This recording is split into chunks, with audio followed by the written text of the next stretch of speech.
In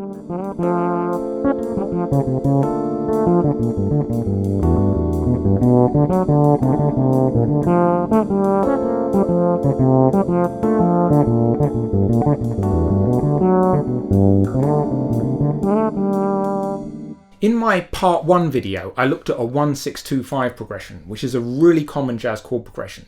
This time, I want to think about how do you play on a really unusual chord progression. So what do you do if you come across a chord progression which is unlike anything you've seen before? Now, last week, I featured a chord progression like that, which was the chord progression of John Coltrane's tune Naima. Now, there's one part of that tune in the second half of the B section that always used to really catch me out when I tried to play on it. Now, I'm actually playing this a semitone down from the original, so if you want to play along with the original, if you want to play a backing track in the original key, you can just move everything up one semitone.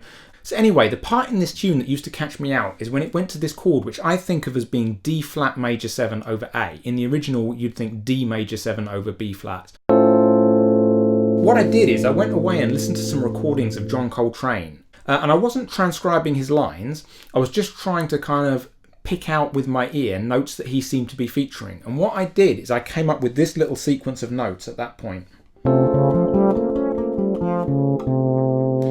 So what are the notes I'm playing there? So again, I'm thinking of the chord symbol as being D flat major over A. So original key would be D major over B flat. So this would be what I'm playing in my key. In the original key it would be this.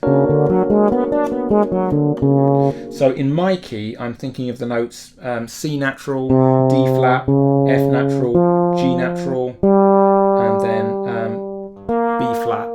So it's literally just 5 notes.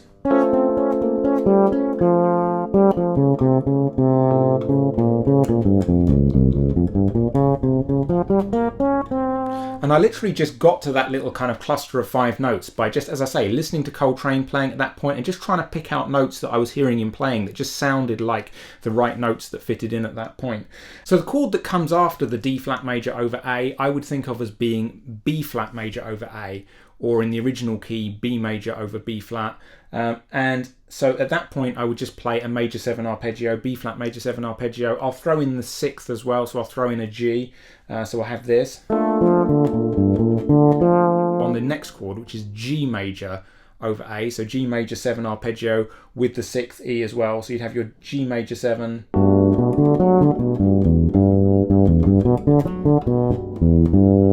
And then on the last chord, I would play it as an E flat major over A. And then again, you know, I was kind of just listening to Coltrane and trying to pick out some notes that he was playing, and I came up with something like this. So what that is essentially is like a B flat major pentatonic scale, but then also including a A, which is the pedal note, the bass note. So putting all of that together, I would have something like this. So on the first chord, on the D flat major over A, I'm playing this. And then on the B flat major over A, I'm playing this. And then on the G major over A, I'm playing this. And then on the E flat major over A. And again, if you want to play that in the original key, then just move everything up by 1 fret. But I'm going to practice it in the key that I like to play it in, and I'm just going to loop those 4 bars. Here goes.